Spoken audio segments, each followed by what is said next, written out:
Hi, Craig Hannan's mum. It's me, Gareth Roberts. I'm back on Talking Reds with Craig Hannan. Hiya, mum. And today we're talking about the Reds, like we always are on Talking Reds, hence the name. Okay, so we've got a sparse looking agenda today. It looks like it's been knocked up in about 30 seconds. Cheers, lads. It says, injury latest, Fabinho and Wijnaldum looking likely to be back. That's good, isn't it? Fabinho to play right back. Okay.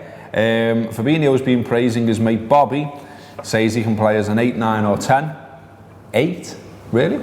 And he's found his new best mate. Out today on the Anfield app is the Gutter, Fantasy Football Show and the Friday Show. Okay, that was the agenda. Any football chat, Craig? Yeah, I think Mel's done an article. Mel Reddy, our mate Mel Reddy, has released one of her long reads about the Reds today. Lots and lots in there. It's a good read. It's one of those, blood pumping ones, get you fired up. I mean, you should be fired up anyway, let's be honest. You're top of the league. You're allowed to walk tall around the city and give people shit and say we're going to win the league and enjoy it while it lasts. It's boss. But yeah, it's good. It's sort of like, it's a bit of a theme really, isn't it, Craig, about the idea of how, and it's stuff we've talked about loads of times, stuff that's been written loads as well, about how, it's quite easy, I think, for you to go on a journey, get to a final and lose and sort of fall off a bit of a cliff mentally, because you put everything in. And in Mel's piece there's obviously lots of talk about players being in tears, about Jürgen being a little bit upset by it all, but then trying to turn the mood around straight away and all that. And I remember when we were coming back from Ukraine on the epic journey on the bus, there was a part of me that was thinking, the knock-on effect of this could be a bit shit. It could make them mentally fragile. It could mean that they feel sorry for themselves and they don't start the season well. And in fact, the opposite is true, isn't it? Yeah. And they turn the negative into a positive. They've obviously looked at it and gone, we went this far, we beat these teams, we actually played well for a portion of the final as well, although we obviously ultimately lose it and we all know why. But it's a good read, isn't it? And there was we were talking in the office before and you were saying there's little bits in there that you hadn't heard before and stuff. It's a tub thumper, isn't it? I think the thing when you come away from that final is like once the dust has settled and you sort of thought about it, you thought, well, this is like the start of something rather than the end of something. I think Mel kind of captures that really, and you can see that was the case in terms of the way we are top of the league at the moment by 4 points, and that's a position we would have all done bad things to be in at this stage. And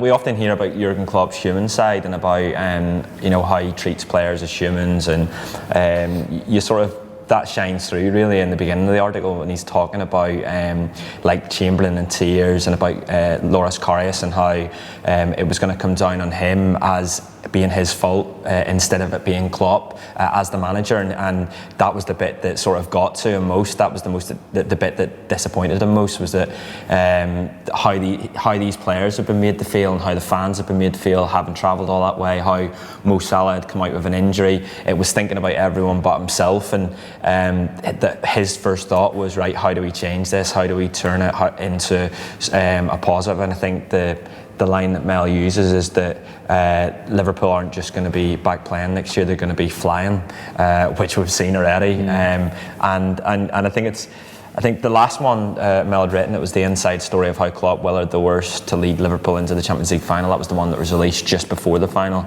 There was loads in that around the Coutinho departure and about the negativity that could have surrounded that, but how they turned that into a positive. And you read this one and now you just want Liverpool to play instantly right now. Like it's annoying me that we have to wait until Wednesday, and that's one of the best things about being in a title race. Every single game you're waiting for as if it's a cup final. I think what comes out of it for me as well, and another thing, that's where if you've got a bit of free time and you're looking for some extra content on top of hot football chat like this and throughout the Anfield wrap, Graham Hunter's done a 2-part interview with James Milner, and he talks about various things in there. He talks about the early days at Leeds, he talks about the foundation and the James Milner Foundation and the work he does around that, but he also talks about sort of the Champions League and the effect of that, and how they all sort of felt about it. And there's little bits in Mel's piece that I think you can put alongside stuff that's in the Graham Hunter interview as well, where you can just I mean, one bit that interests me in Mel's piece was the idea that they had a meeting after these 3-3 with Seville, and just sort of started asking each other, you know, what are we all doing here? Like, why are we throwing away leads like that? You know, what is it mentally that's making us continue to go for goals rather than trusting ourselves to sit on, you know, a lead a little bit and control the game a little bit better? You know, for me as a fan, that's good to hear. And Milner as well talks about that and says that, and interestingly says, you know, I've heard fans all season, and I've said it as well, I'm sure you have, Craig, about the idea that we've been watching this Liverpool side and they've been winning the top of the league and they're flying and it's best start to a Premier League season in Liverpool's history or whatever, and yet you still feels there's another gear, still feels they can play better, still feels there's more there. And Milner says the same. He says that's what they're all saying in the dressing room as well. He says, you know, they believe in each other, they believe in the squad they've got on the side they've got, but they're also looking at each other, coming off the pitch after getting victories and saying, we can still be better than this, we've still got another gear to go to, we can still play better. And I think that's interesting because it's all well and good fans saying that, and you know, that's fine, but when the players are saying that to each other as well, and they're getting the results though, then, you know. I think you look at the win against Crystal Palace and watch Virgil van Dijk at the end of that game and how he just storms off the pitch. He's fuming that they conceded 3 throughout that game and they didn't win it more comfortably. And that's the kind of mentality that you want within. And I think that's something that we see throughout the whole of the Liverpool squad. That's not just a Virgil van Dijk thing. You hear it in the Milner interview as well. They've got this confidence and this belief in themselves to be the absolute best. And Mel says it in the article. They believe that they're the best team in the league, and that's exactly how you want them to be thinking. Because if they're thinking like that, then eventually we will win something. And that's, I think, throughout the past sort of, I'd say 3 or 4 years in the Anfield Wrap, especially, that you've had loads of debates around like the idea of character and about you know, how important that is within a team, and how throughout the past 3 or 4 years at times you felt that maybe this team doesn't have it, whether it's getting beaten finals, whether it's losing 3-0 leads. But I think that now we all fully trust in this team and what this team are doing, and whether they go 1-0 down, like at half time against Palace, 1-0 down, you know, it wasn't all doom and gloom. It was thinking, right, let's get back onto the pitch here and you know, and win this game. And it's interesting, isn't it, that it was Palace as well, because, you know, it was Palace when you know, Palace scored and everyone sort of streams out the ground, and like Jurgen Klopp's looking around going like, well, what's happening here? And then goes public on it and says, you know, kind of need like the crowd behind us here, you know what I mean? And I think you can see that sea change when you're at the match now, that Liverpool go 1 down and there isn't that fume and there isn't people heading for the exits. I think there's a trust there now between the fans, with the manager, with the players. You know that the mentality is right, and you know, you listen to James Milner on that podcast and you can tell that it hurt him to lose the Europa League, it hurt him to lose the Champions League final, and they want to go, they want to use the phrase, but they want to go again, they want to go that step further, and they want to win something for Liverpool Football Club. And I think all of it's like a bit of a testament to the leadership really from Jurgen Klopp. I know like other fans will always take the piss out of Liverpool fans because that's what they do and we do it back to them, and that's the way football works. And they'll say, oh yeah, Liverpool fans always make a deity out of the people who manage the club. But I honestly think Jurgen Klopp is a great leader, and I think you see that all the time in how he turns the mood around, how he gets the best out of the players. And there's hardly any sort of problems for me really at the club at the moment. It's all positive, and you know, again from Mel's piece, I mean, you probably don't need to read this after this chat, but like sorry, you know, Mel. You know, like any bits that sort of could be a negative, Klopp's just sort of calm about it and fine with it. So, you know, like the Moreno stuff about him having a bit of a moan about not being in the side, rather than make a big deal about that. Like, she says, like, Klopp ideally wouldn't want that, but rather than make a big deal, he just sort of goes, well, he's not in the side, so it's human. It's human to be like, well, why aren't I a part of that? Why aren't I involved? And you know, it's a good leader that thinks about what's the best way to deal with that, rather than going in and throwing things around and dictating to people. Because I think, you know, you start to dictate rules to people, and sometimes they lose motivation and they want to walk away. They won't play for you. They won't run through walls for you. And when that Palace game as well, you know, I thought there was bits in the game where you thought, you know, this could be a poor result, this for Liverpool, this could go the wrong way. And you just saw different players at different times lift it. So you saw Milner do that at times. You definitely saw Robertson do it. I know, like, you know, Roy had his moan about the handball and stuff, but that moment where he keeps it in on the line and then it leads to a goal. You know, he could have given up there, but he keeps on going. He runs through the wall, he keeps it in, he sets up Mane, he scored a goal, we win the match. It's another 3 points and we're top of the league. And I just think, you know, Liverpool's got that about it now. And you see it from other players as well. Like, I think you see that now from Fabinho. I really like him already because I think he's got something about him.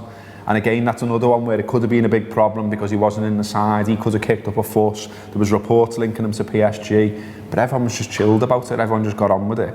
Now he's in the side, now he's playing regularly, he's playing out of position and he's doing a job, and it's just a great time to be a Liverpool fan. I'm really enjoying it, and as you say, it's a little bit frustrating that we haven't got a game this weekend, but at the same time I'm sort of alright with it, in that the idea of them putting the feet up a little bit, relaxing, getting in the right place, ready for Wednesday and ready for Leicester, it is a good thing, because if there's one nagging doubt about Liverpool, about this side, about this squad, it is still the strength in depth. So if we can get our best 11 on the pitch more often than not in this final run of Premier League games, then chances are we're gonna win it. Yeah. The one thing I do want more from the club over the next few days is more cycling pics. You know, more cycling pictures of them. Can't get enough of like them. Laughing and going about Dubai and having a nice time. I think, like, just before we finished, my favourite bit of the whole article was when they talked about Van Dijk signing, about Alisson signing, and about the idea that Chamberlain had mentioned that when he used to play against Liverpool, he'd look over and he'd see Gerrard and Suarez and he'd instantly think, oh. And he said, now Henderson and whoever's playing in that Liverpool side now turn around and they see Alisson and they see Van Dijk and they think to themselves, you know, that's already in our heads, that's worth a win, having those two players on the pitch. And it's great that they're at the back, because that's not been something that's happened too often in my time supporting Liverpool. It's always felt as if it's been the players at the top ends of the pitch that are the match winners, but we've got two genuine match winners at the back. Sounds okay. So as I say, there is stuff out there today from the Anfield app, fresh content every day on the website in terms of podcast and in terms of video, so keep an eye on all the channels. But yeah, today's the Gutter, which is looking at all the sort of latest transfer rumours around Liverpool, Fantasy Football, which is self-explanatory, and the Friday Show, which is also self-explanatory, just talking about football, what's happening this weekend and that kind of stuff. As I'm on as well, just put my other hat on for a moment. Do have a look for a podcast called Football Insiders, which I'm hosting now as well. There's 3 of those out there already. One's with Danny Wilson, one's with Viv Anderson, and the last person we interviewed was Ryan France and Sandro Forte. Now, you might not have heard of those fellas, but it was a good podcast, and it was about Ryan's journey into professional football, and he took a bit of a mad route, and Sandro's someone who advises footballers on finances and stuff like that. It's all part of a thing I'm involved in called the Fans Agency. So if you could have a listen to that, if you could follow us on Twitter, Facebook, Instagram, check out the YouTube channel, all the usual stuff, that'd be boss, because you'd be helping me, and it means I can go back to them and say, see, I am doing some work for you after all. Okay, so up the Reds, and enjoy your weekend.